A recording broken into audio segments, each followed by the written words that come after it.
Another common set of content elements are lists. There are three types of lists in HTML. The first is an unordered list, which we write by typing UL.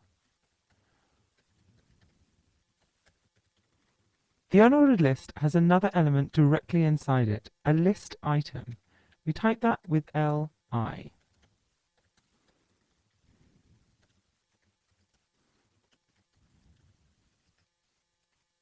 An LI tag is the only thing that can be a direct child of a UL. You cannot use any other elements as direct children of an unordered list. So you might create a list something like this.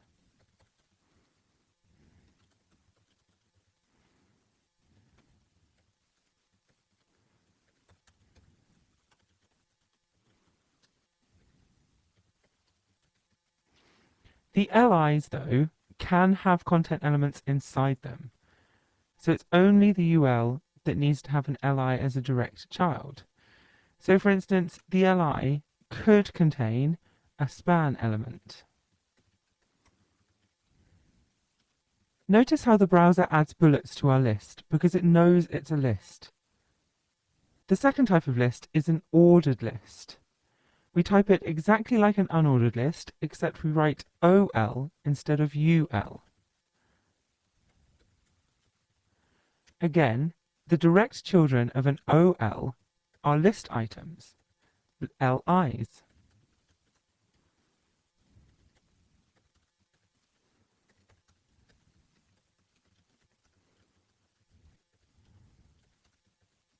Notice how the browser adds numbers to this OL, this ordered list. All we're saying is that this list has an order. It's not going to muddle up the list items in the UL that we previously wrote. It just means that when it's reading the HTML, it thinks that this OL, this ordered list, comes in a specific order, like chapters in a book. The third list that we can write is a description list, which we write with DL. This is slightly different from the previous two lists because the direct children of a DL are not an LI, they're not a list item. They contain a description term and a description definition, much like a dictionary. So here we'll have a definition term, and underneath it we'd have a description definition.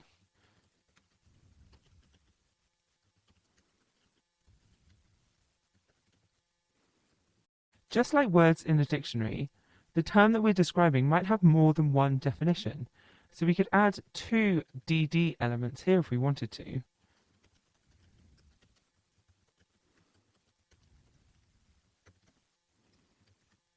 All that we need to remember with description lists is to get the order right, because the description definitions come directly underneath the description term. A very important element on the web are links, or rather as they are known, anchors. Anchors link from one page to the other, or from one site to another site, or even from one part of a page to another part of a page. They are written in a very specific way, as we need to tell the browser where to link to. The anchor is the A tag. But the tag needs a very specific href attribute. This is our hyperlink reference, which means it tells the browser where we want the user to go when they click on this link. Inside this attribute, we put the page or website where we want the link to go.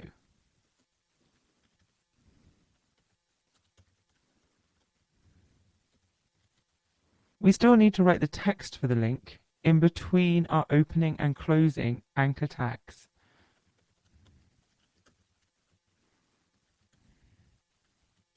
If you're linking to another page on your website, you don't necessarily need to put in the full URL. You can put in what we call a relative URL.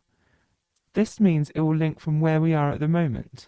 So if you want to go from this index page that we have here to, say, a contact page, we could write something like this.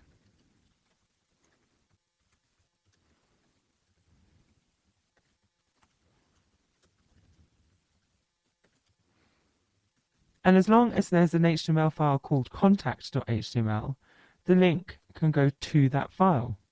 We can also write anchor tags within text. So I could put a link in here within this paragraph.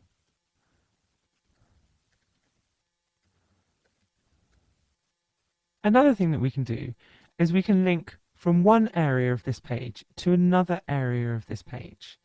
To do that though, we need to add an ID to the element that we want to link to. So say we wanted to link to the top of this page. An ID is a common attribute which we can add to any element. We'll look at them in more detail when we talk about CSS later on in the course. Let's put an ID of top on this H1 at the top of the page. You can call an ID whatever you want. And then in our anchor that we've put within our paragraph here, what we need is we need a hash symbol to reference that ID that we have at the top of the page. That means that this link here, this anchor that we have in our text, if you click it, would scroll back up to this H1 here if it was further down the page. Please subscribe and hit the notification bell so that you will be notified with my latest videos and updates.